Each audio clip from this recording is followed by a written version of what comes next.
마태복음 12장 38절부터 42절까지의 말씀입니다. 그때 서기관과 바리새인 중 몇 사람이 말하되 선생님이여 우리에게 표적 보여주시기를 원하나이다. 예수께서 대답하여 이르시되 악하고 음란한 세대가 표적을 구하나 선지자 요나의 표적밖에는 보일 표적이 없느니라. 요나가 밤낮 사흘 동안 큰 물고기 뱃속에 있었던 것 같이 인자도 밤낮 사흘 동안 땅속에 있으리라.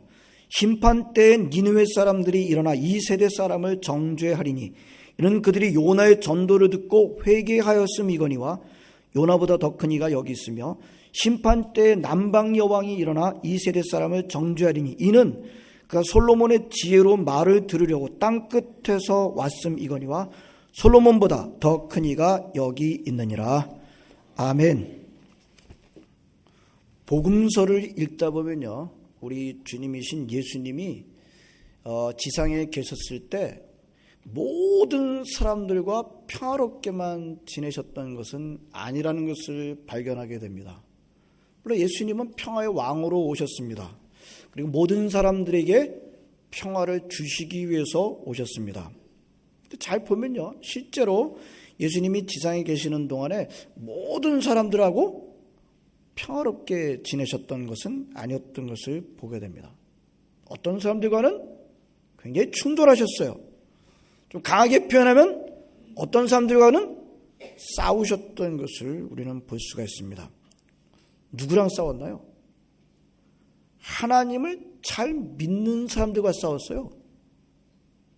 하나님을 안 믿는 사람들하고는 싸우신 적이 거의 없어요. 참 놀라워요. 뜻밖이죠? 하나님을 잘 믿는 사람들과 싸우신 것을 보게 되는데 꽤 싸우셨어요. 이 싸우셨다는 표현이 마음에 안 드실지 모르겠습니다. 우리 싸운다 그러면 뭐 멱살 잡고 주먹을 주고받는 그런 장면을 떠올립니다만, 싸운다는 의미는 그런 의미만 있는 것은 아니죠. 서로 이렇게 충돌하는 그런 것도 얼마든지 포함해서 우리는 사용합니다. 그래서 그런 면에서 우리 예수님이 싸우셨다는 표현이 아주 틀리지는 않을 것 같습니다. 좀 거슬리는 표현이긴 합니다만, 그렇다고 예수님이 사이가 안 좋으셨다라는 표현은 좀 많이 모자라요. 그 정도가 아니에요. 누구와 그렇게 지내셨죠? 바리새인들, 서기관들. 오늘 본문에 38절에 나오는데요, 이 서기관들과 바리새인들하고는 사이가 안 좋은 정도가 아니었습니다. 예? 바리새인들과는 아주 사사건건 첨예하게 그렇게 부딪히셨고요, 예수님은 그들을 향해 아주 강한 표현을 거침없이 하실 정도로 충돌하셨던 것을 보게 됩니다. 오늘 읽은 본문은 그 이전 본문과 연결해서 나오는 본문입니다. 그래서 오늘 본문 시작 구절인 38절에 그때에 라는 이 말은 앞에 사건과 연결하는 그런 문구입니다. 앞에 무슨 사건이 있었을까요? 제가 간단하게 요약해드리면 이겁니다. 귀신 때문에 귀신이 들려가지고 말도 못하고 보들 수도 없었던 그런 환자가 있었어요. 예수님께서 그를 고쳐주셨습니다. 어떻게 하셨다는 거예요? 귀신 때문에 말도 못하고 귀신 때문에 보지 못했던, 볼 수 없었던 그 사람을 고쳐주셨다는 얘기는 귀신을 쫓아내주셨다는 뜻입니다. 예수님은 그 환자를 통해서 귀신을 제압하시는 메시아의 능력을 나타내신 것이고, 그 일을 통해서 예수님이 누구신지를 알려주신 것입니다. 그런데 바리새인들은 어땠나요? 예수님의 예수님이 이 귀신을 제압하시는 메시아의 능력을 보여주시고 예수님 누구신지를 보여주셨건만 예수님을 인정하지 않으면서 오히려 인정하지 않은 정도가 아니라 뭐라 그랬어요?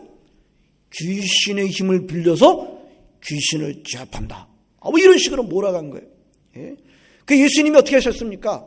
그 바리새인들한테 다른 모든 죄는 하나님으로부터 용서받을 수 있지만 성령 회방죄는 용서받을 수 없다 하면서 예수님이 하신 이 모든 일이 성령의 능력이심을 은근하게 나타내면서 그렇게 말씀하시고 일침을 가하셨어요.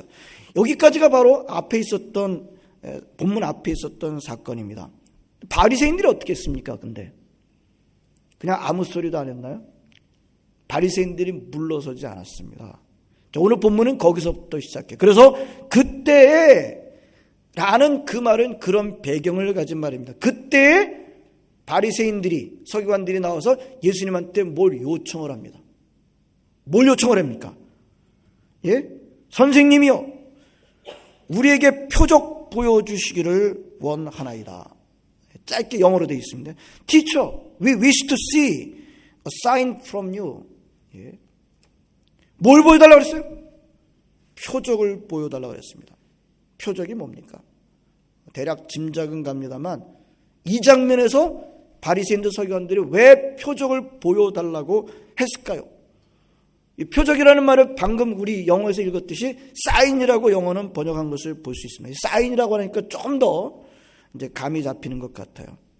자, 오늘 본문에서 바리새인들이 예수님한테 요구한 그 표적, 사인을 여러 가지로 설명할 수 있습니다만, 예, 오늘 본문에서 바리새인들이 예수님 보여달라는 그 표적을 보여달라 했을 때 그 표적의 의미는 이겁니다. 확신시키는 증거. 상대방을 믿게끔 만들 수 있는 뭔가 기적적인 증거. 이거를 말해요. 그러니까 다시 바리새인들의 그 주장을 한번 풀어서 보면요. 선생님이요, 당신이 자꾸 당신이 하나님으로부터 온 사람이라고 주장을 하는데 그런 당신을 믿게끔 만드는, 그런 당신을 확증할 수 있는 기적적인 증거를 보여주시죠. 이겁니다. 예? 표적을 보여주시기를 원합니다 라고 하는 것은 그거예요. 당신이 자꾸 하나님으로부터 온 자라고 주장하고 있는데 당신이 그렇게 하나님으로부터 온 분이라는 것을 증거해 줄 수 있는 확실한 증거를, 기적적인 증거를 우리에게 보여주시죠.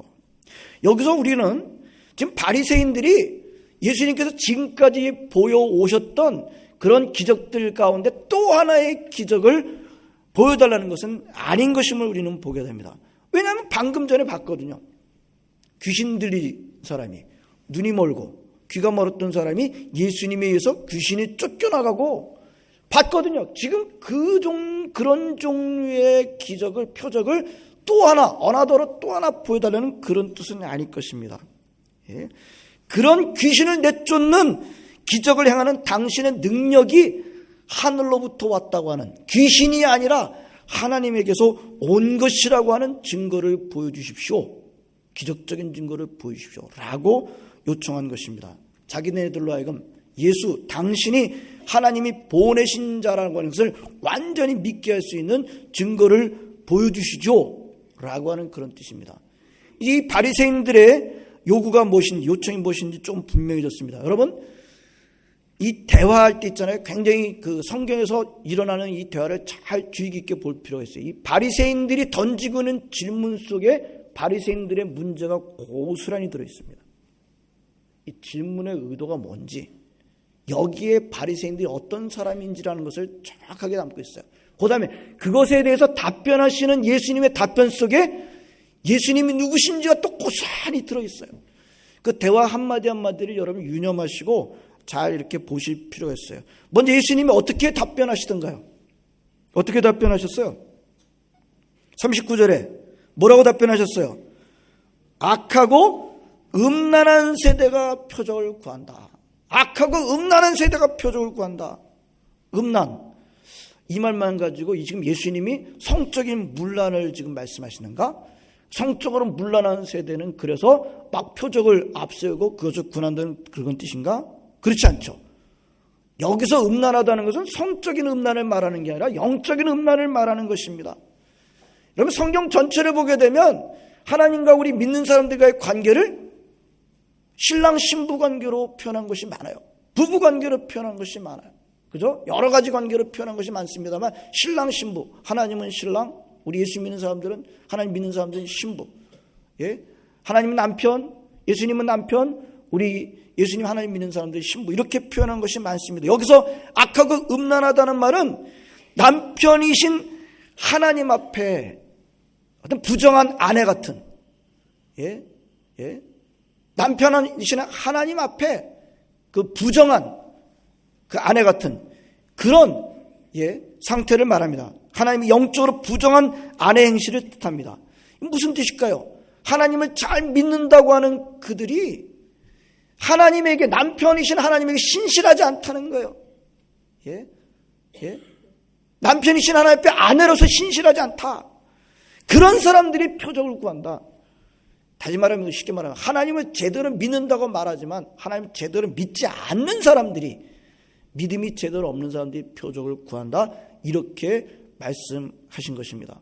여기서 또 질문이 생겨요. 그럼 표적은 전혀 필요 없는 건가요?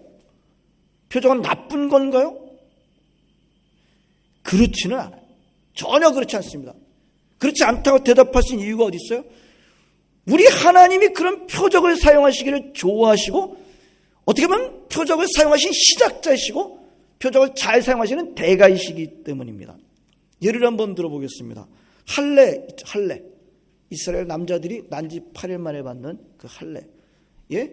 여러분, 할례 받으면 자동적으로 사람이 거룩해집니까? 할례 그 자체가 사람을 거룩하게 만들어 주나요? 예?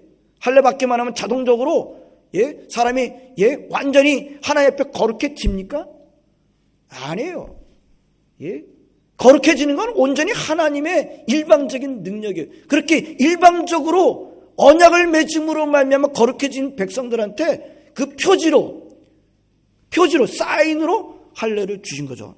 여러분, 할례 그 자체가 거룩하게 만드는 능력이 있는 건 아닙니다. 혹시 위생적으로 좀 도움이 될지는 모르겠습니다만, 할례는 이스라엘과 하나님 사이에 맺은 언약의 사인인 겁니다. 이런 예를 들자면 한이 없어요.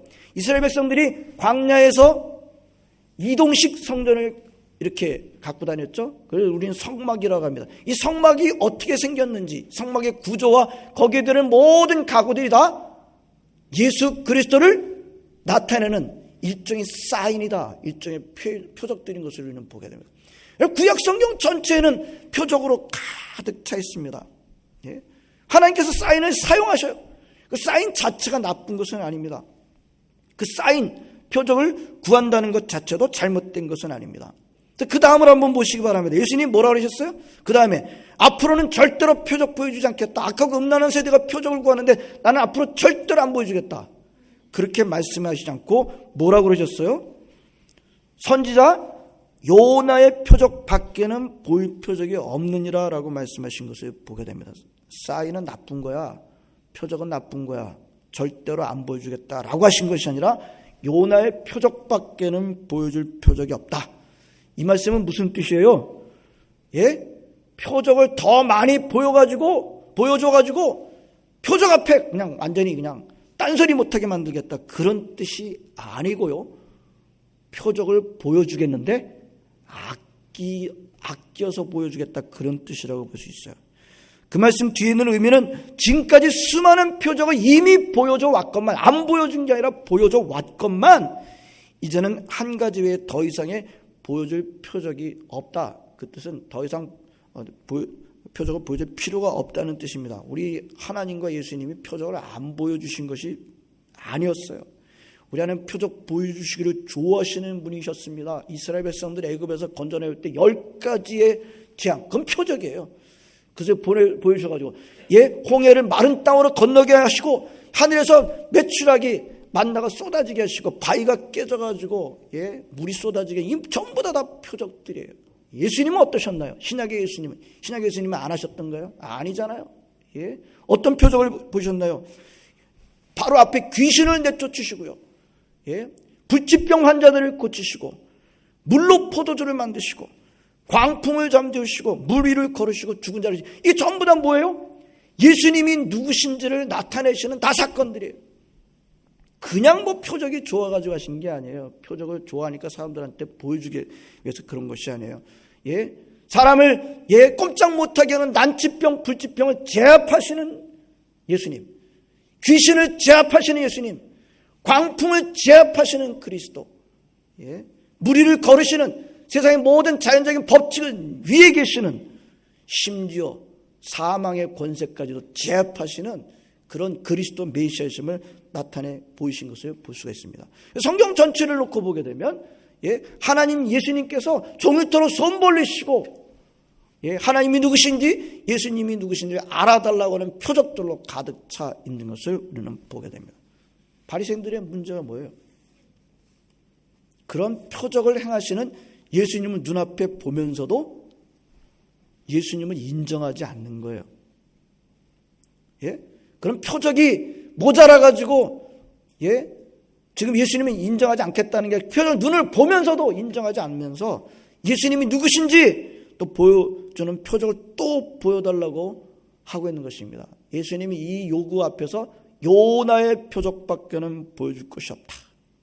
안 보여주시겠다는 뜻이 아니라 최후의 표적을 보여주시겠다라고 한 것이죠. 바로 요 대목에서 요나라는 그 고말에 너무 여러분 집중하지 마시기 바랍니다. 지금 요나의 표적을 말씀하시는 게 아니에요. 예수님은 인자의 표적을 말씀하시는 거예요. 예수님의 표적을 말씀하시는 거예요. 요나의 표적을 언급하는 것은 그 요나의 표적이 인자의 표적의 그림자이기 때문에, 안내해 주는 그림자이기 때문에 말씀하시는 것이지 요나의 표적이 중요한 게 아니에요. 요나의 표적이 담고 있는 그 그림자인데 무슨 그림자예요? 요나가 3일 동안 물고기 뱃속에서 어둠 속에서 있었던 것처럼 인자이신 예수님이 십자가에 달리셔서 죽으심으로 땅속 어둠 속에서 3일 동안 있어야 할 일을 말씀하시고 계시는 것입니다. 요나의 표적은 예수님의 표적의 지금 그림자일 뿐입니다. 그러므로 예수님께서 표적을 안 보여주시겠다고 하신 것이 아니라 보여주시겠다고 한 것이고요. 최고의 표적, 최후의 표적을 보여주시겠다고 하신 것입니다.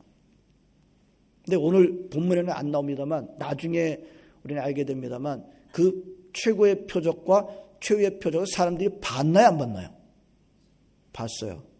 그러면 예수님이 누구를 인정합니까? 인정하지 않았어요. 아주 극히 일부 빼고는. 바리새인들이요 더더군다나 인정하지 않았어요. 예? 못 봐가지고 안 인정한 겁니까? 아니에요. 다 봤어요. 문제가 무엇입니까? 우리가 표적이라고 하는 것을 좀 전에 살펴봤는데요. 표적 그 자체는 잘못된 것이 아니라고 했어요. 악도 아니고요. 하나님이 예수님의 표적을 적극적으로 사용하셨습니다. 근데 문제는 그 표적에는요. 결정적인 한계가 있어요. 명백한 한계가 있어요. 뭐예요? 본질이 아니라는 거예요. 표적 자체가 본질이 아니에요. 할례를 예를 들면요. 할례는 그 자체가 거룩하게 만들어진 힘이 있는 게 아니에요. 사인입니다. 언약 거룩하게 구별됐다 그러는 게 본질이죠. 그러면서 사인은 뭡니까? 본질을 지시해주는 지시자죠. 표적은 궁극적으로 어디로 가야 되니까 표적이 지시해주는, 그 사인이 지시해주는 그 목적으로 가야 돼요. 목적이 뭐예요? 예수 그리스도가 목적이죠. 표적을 보면 볼수록 어디로 가야 됩니까? 예수 그리스도가 누구신지를 깨달아야 되는 것입니다. 오늘 본문의 바리새인들의 문제가 뭡니까? 바리새인들뿐만 아니라 표적을 좋아하는 사람들의 문제가 뭐예요? 표적은 엄청나게 챙기는데, 표적은 좋아하는데 그 표적이 지시하는 거기로는 가지 않아요. 표적이 지시하는 하나님에게, 예수님에게는 가지 않습니다. 그것이 문제입니다.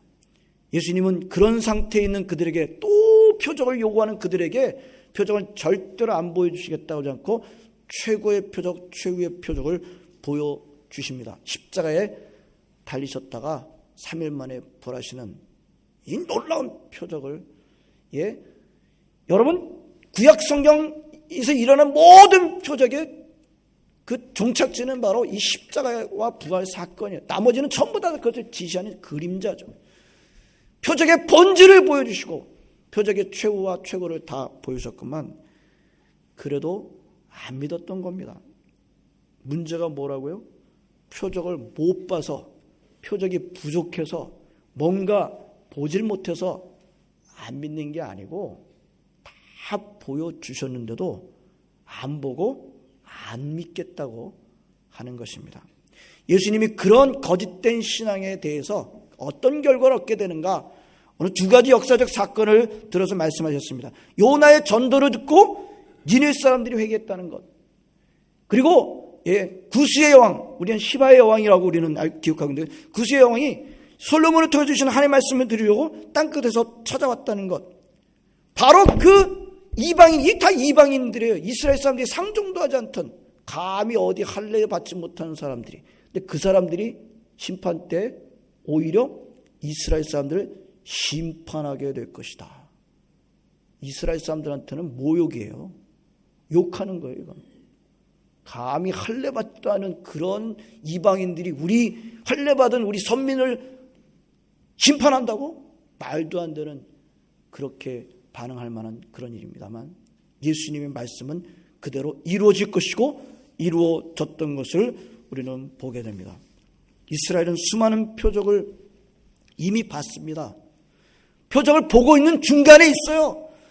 그럼에도 불구하고 받아들이지 않습니다. 강팍했습니다. 반면에 이방인들은 어땠나요?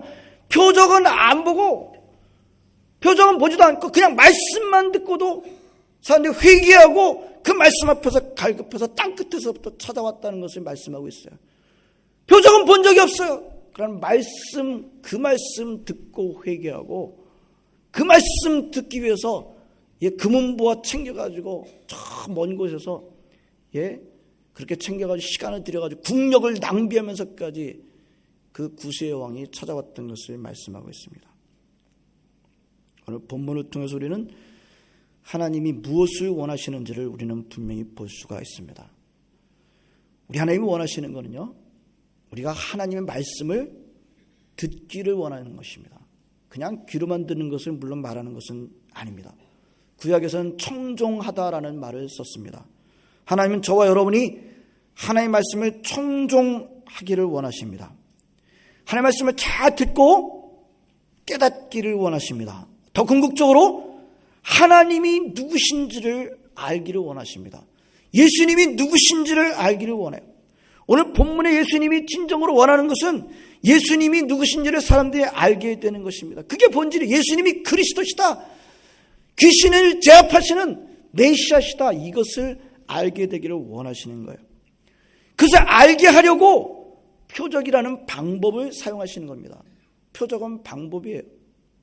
종착지가 아니에요. 목적이 아니에요. 표적이 본질은 아닙니다. 표적은 예수님이 그리스도심을 깨닫게 해주기 위한 예수님이 사용하시는 사인, 표적인 것입니다. 그러면 표적을 아무리 보고 아무리 가지지만 예수님에게 가지 않는다고 한다면 그때의 표적은 오히려 독이 되는 겁니다. 그래서 예수님께서 뭐라 그러셨어요? 악하고 음란한 세대가 구하는 독이다, 그건. 표적을 넘어서 표적의 주인이신 예수님이 누구신지를 깨달아야 합니다. 여러분, 하나님의 말씀을 듣고 예수님 말씀 듣고 깨닫게 돼서 하나님이 누구신지, 예수님이 누구신지를 깨닫게 되는 일은 반드시 두 가지가 따라오게 됩니다. 오늘 41절, 42절에서 예수님이 그걸 말씀하고 있어요. 하나님이 누구신지를 말씀을 듣고 깨닫게 됐는데, 예수님이 누구신지 말씀을 듣고 깨닫게 됐는데 이 두 가지가 없다고 한다면 여러분 자신을 점검해 보시기 바랍니다. 첫 번째, 니느웨 사람들이 요나의 전도를 듣고 어떤 반응을 보였어요? 어떤 반응을 보였어요? 회개했다는 거예요. 하나님 말씀 듣고 하나님 누구신지를 깨닫게 될 때, 예수님 말씀을 듣고 예수님의 말씀을 깨닫게 될 때 반드시 일어나는, 이거는 일어났다 안 일어났다 하는 일이 아니에요. 이건 반드시 일어나는 일이 뭐예요? 내가 죄인이라는 것을 깨닫고 회개하는 일이 반드시 일어난다는 거예요. 그럼 내가 회개하지 않았는데 하나님 알게 되는 경우가 있을 수가 있을까요? 내가 회개하지 않았는데 하나님 알게 되는 일은 없어요. 성경에 그런 사람 알려주신 일이 있습니까? 나는 회개하지 않았는데 내가 지식적으로 좀 갔다 보니까 하나님 알게 됐다. 천만에요. 그런 하나님과 내가 정말 회개함으로 깨달은 하나님은 상당히 다르신 분일 겁니다. 여러분, 우리가 하나님 말씀 듣고 예수님 말씀 듣고 깨닫게 될 때는 반드시 회개가 동반된다는 사실, 우리 니느웨 사람들 보면서 알고 있어요. 그 다음에 두 번째는 어디 사람을 보면 또 무엇을 할 수 있습니까? 구스 여왕이 보여준 태도예요. 뭡니까? 하나님의 말씀을 갈급하고 사모하게 된다는 것입니다. 어떻게 했어요? 그 여왕이에요. 금은보화 다 싸가지고 나라 정치를 둘째치고 국력을 낭비해가면서 그 솔로몬의 말씀 한번 드려 찾아왔어요. 여러분, 말씀 듣고 깨닫고 예수님 누구신지를 깨달은 사람들이 보여주는 분명한 증거가 바로 말씀을 사모한다는 것입니다. 땅끝에서부터 그 말씀 들으려고 찾아간다는 거예요. 말씀을 삼아. 내가 하나님을 아는데 말씀을 사모하지 않는다. 한번 점검해 보시오. 진정으로 하나님을 난 알고 있는지, 내가 진정으로 예수님을 알고 있는지. 내가 말씀을 갈급해하지 않는다고 한다면 그만큼 나는 예수님을 잘 알지 못하고 있는 것이라고 해도 틀린 말은 아닐 것입니다. 이 시간 우리 자신을 돌아보십시다. 세상에 잘못된 것이 많이 보여요. 우리가 말할 수 있어요. 그걸 안 보이고 몰라서 말 못하는 게 아니에요. 세상에 잘못된 것이 엄청나게 많고 우리는 이런저런 말을 할 수 있을 것입니다. 그러나 우리 자신을 먼저 돌아보아야 하지 않을까요? 나는 과연 기독교의 본질을 제대로 붙잡고 있는지, 나는 본질은 제껴놓고 표적만 붙들고 있는 것은 아닌지, 오늘 이 아침에 나는 기독교의 본질을 정말 제대로 붙들고 있는 건지, 진짜 나는 본질은 제껴놓고 표적에만 지금 붙들려 있는 것은 아닌지, 나는 쭉정이는 아닌지, 나는 과연 알고인지. 두 가지가 하나님의 말씀을 깨달을 때, 예수님이 누구신지 깨달을 때 두 가지가 반드시 일어난다 그랬어요. 회개가 있는지. 제가 아는 회개는요, 펑펑 눈물이 동반되는 것이 회개입니다.